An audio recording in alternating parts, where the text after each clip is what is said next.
శ్రీమాత్రే నమ. జయ గురు దత్తాత్రేయ నమ.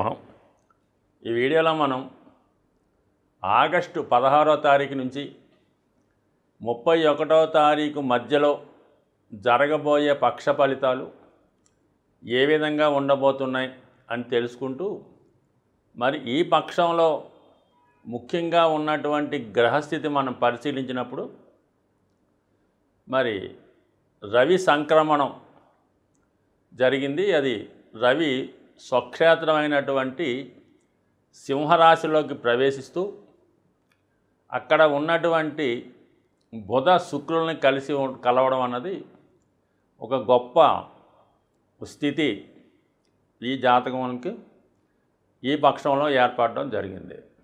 ఈ కారణం వల్ల బుధాదిత్య యోగం, అత్యంత బలమైనటువంటి బుధాదిత్య యోగం జరిగింది. అలాగే ఉన్నత విద్యాయోగం కూడా ఏర్పడడం జరిగింది. మరి ఈ రవిగ్రహం పైన శని యొక్క సప్తమ దృష్టి పడటం కూడా జరిగింది. ఇది కొంతవరకు ప్రభుత్వ అధికారులకి, రాజకీయ నాయకులకి ఇబ్బంది కలిగే సూచన కనబడుతుంది. ఇక వృషభ రాశిలో కుజ గురులు మిత్రగ్రహాలై శత్రుక్షేత్రంలో ఉండడం, శని గురువుల మధ్య కేంద్ర స్థితి, కుజ శనుల మధ్య కేంద్ర స్థితి, ఇది కొంతవరకు ఒక రాజకీయ సంక్షోభాన్ని తెలియజేస్తూ ఉంది. అలాగే కుటుంబ సభ్యుల మధ్య విభేదాలు సూచించే అవకాశాలు ఎక్కువగా ఉన్నాయి. ఇక రాహు కేతువులు, కేతువు కన్యారాశిలో సంచరించడం జరిగింది. ఇది ప్రజల యొక్క ఆరోగ్యం మీద ఎక్కువ ప్రభావం చూపుతూ ఉంటుంది. కొన్ని అంటువ్యాధులు లాంటివి ప్రబలే అవకాశం ఉన్నది.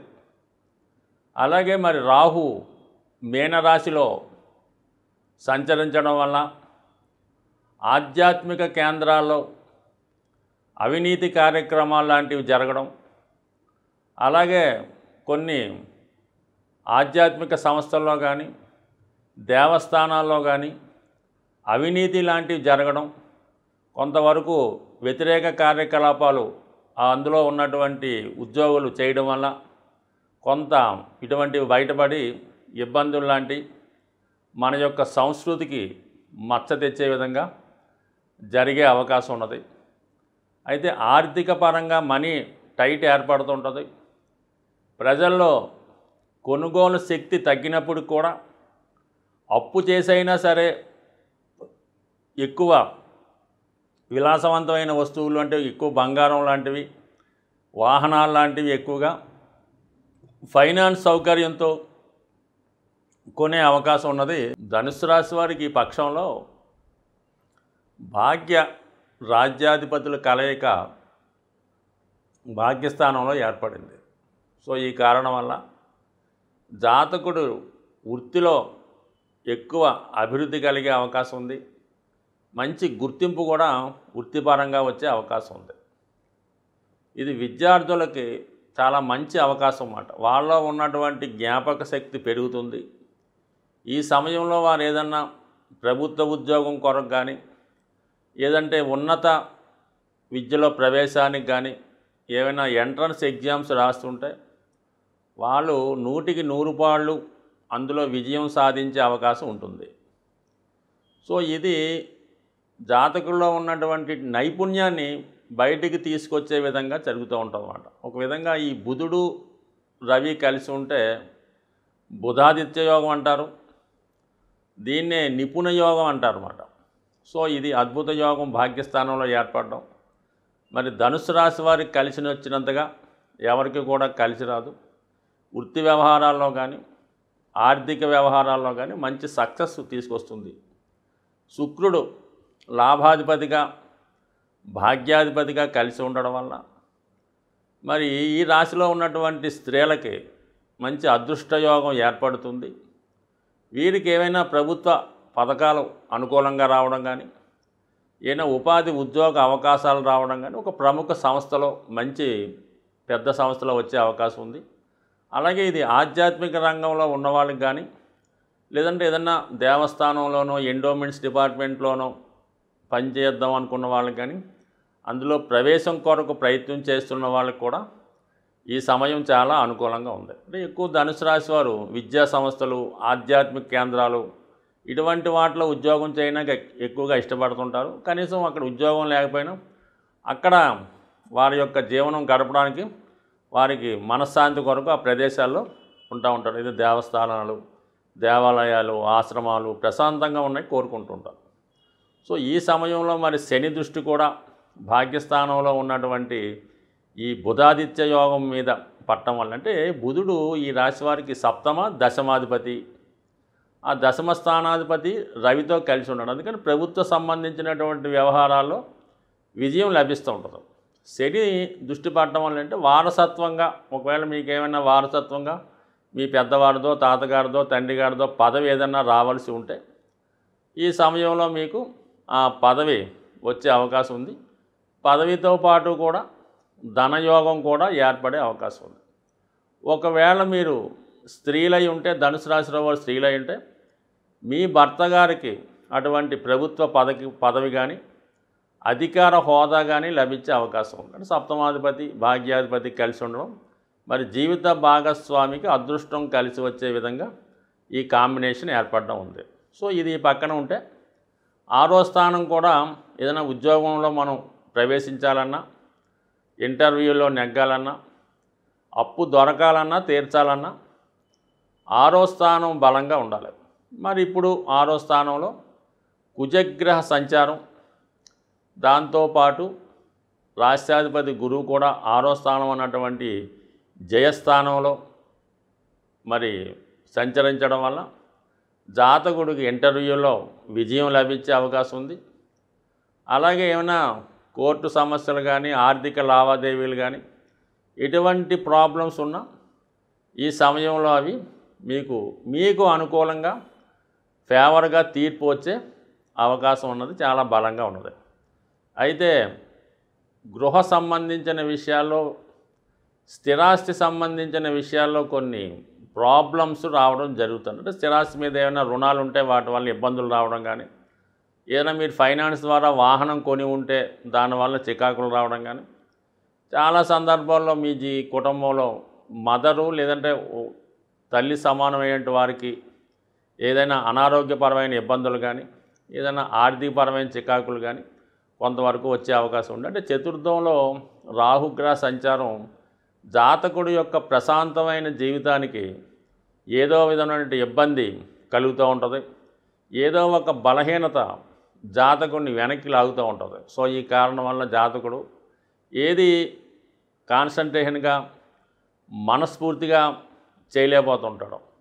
సో ఇప్పుడు ఉన్నటువంటి ఈ గ్రహస్థితి జాతకుడికి భాగ్యస్థానం అనుకూలంగా ఉండడం వల్ల ఏవైనా చిన్న చిన్న బలహీనతలు ఉంటాయి పక్కన పెట్టి కేవలం విజయం వైపు దైవం మీద దృష్టి పెట్టినప్పుడు ఖచ్చితమైనటువంటి సక్సెస్ పొందే అవకాశం ఉంటుంది. ప్రతి నెల కూడా ఏదో ఒక పండగ వస్తూ ఉంటుంది. అయితే కొన్ని పండగలో జాతకుని యొక్క గ్రహ దోషాలు తొలగించుకోవడానికి, జీవితంలో అభివృద్ధి చెందడానికి ఉపయోగపడుతుంటాయి. ముఖ్యంగా ఇది శ్రావణ మాసం కాబట్టి వరలక్ష్మి వ్రతం లాంటిది స్త్రీలు ఆచరించేది, అది అన్ని విధాల జాతకుడికి జాతకురాలికి కూడా ఆర్థిక విజయాన్ని సమకూరుతూ ఉంటాయి. అయితే ఈ నెలలో ముఖ్యంగా ఈ పక్షంలో మనకి 2 విశేషమైనటువంటి శుభదినాలు రాబోతున్నాయి. ఒకటి ఏంటంటే ఆగస్టు 17, అలాగే ఆగస్టు 31 శని త్రయోదశి రాబోతుంది. ఈ పండగ జాతకుడు ఏ రాశివారైనా శని యొక్క ప్రభావం నుంచి బయటపడడానికి, అంటే శని ప్రభావం అంటే కేవలం గోచారరీత్యా శని యొక్క ప్రభావం కాకుండా వ్యక్తిగతంగా ప్రతి వ్యక్తికి కూడా శని యొక్క ఇబ్బందులు కొన్ని ఉంటాయన్నమాట.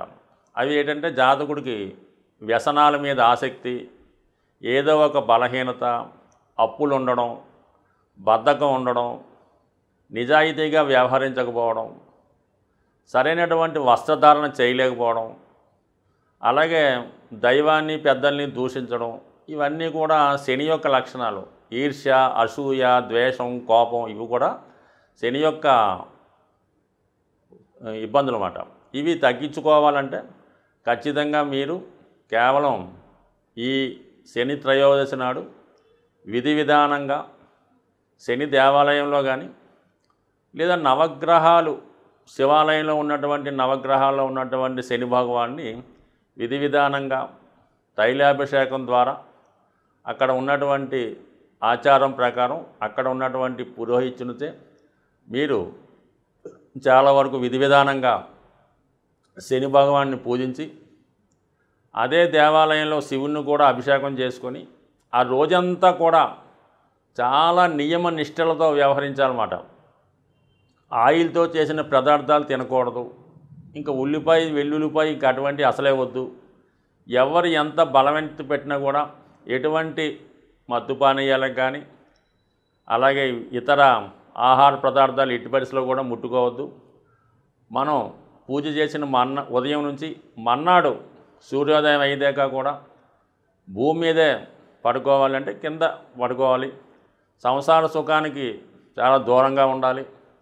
ఎటువంటి చెడు ఆలోచన లేకుండా దైవ సంకల్పంతో వీలైతే హనుమాన్ చాలీసా, విష్ణు సహస్రనామం పారాయణ చేస్తూ అది ఏదైనా ఫ్రూట్స్ ఆహారంగా తీసుకొని ఆయిల్ లేని తింటూ ఆ ఒక్కరోజు గడిపితే ఖచ్చితంగా మీకు శని యొక్క అనుగ్రహంతో మీ బలహీనతలు, మీ రుణాలు, ఇది విద్యార్థులకు కూడా చాలా జ్ఞాపక శక్తిని పెంచి బద్ధకాన్ని తగ్గించే విశేషమైనది. ఈ 2 రోజులు చేయక్కర్లేదు, కనీసం ఆగస్టు 17 కానీ 31 కానీ చేస్తే సరిపోతుంది. వీలుంటే 2 చేసుకుంటే చాలా బలం ఎక్కువగా ఉంటుంది అన్నమాట. ఒక దాంట్లో చిన్న పొరపాటు ఉన్నా రెండో దాంట్లో దాన్ని సరి చేసుకోవచ్చు.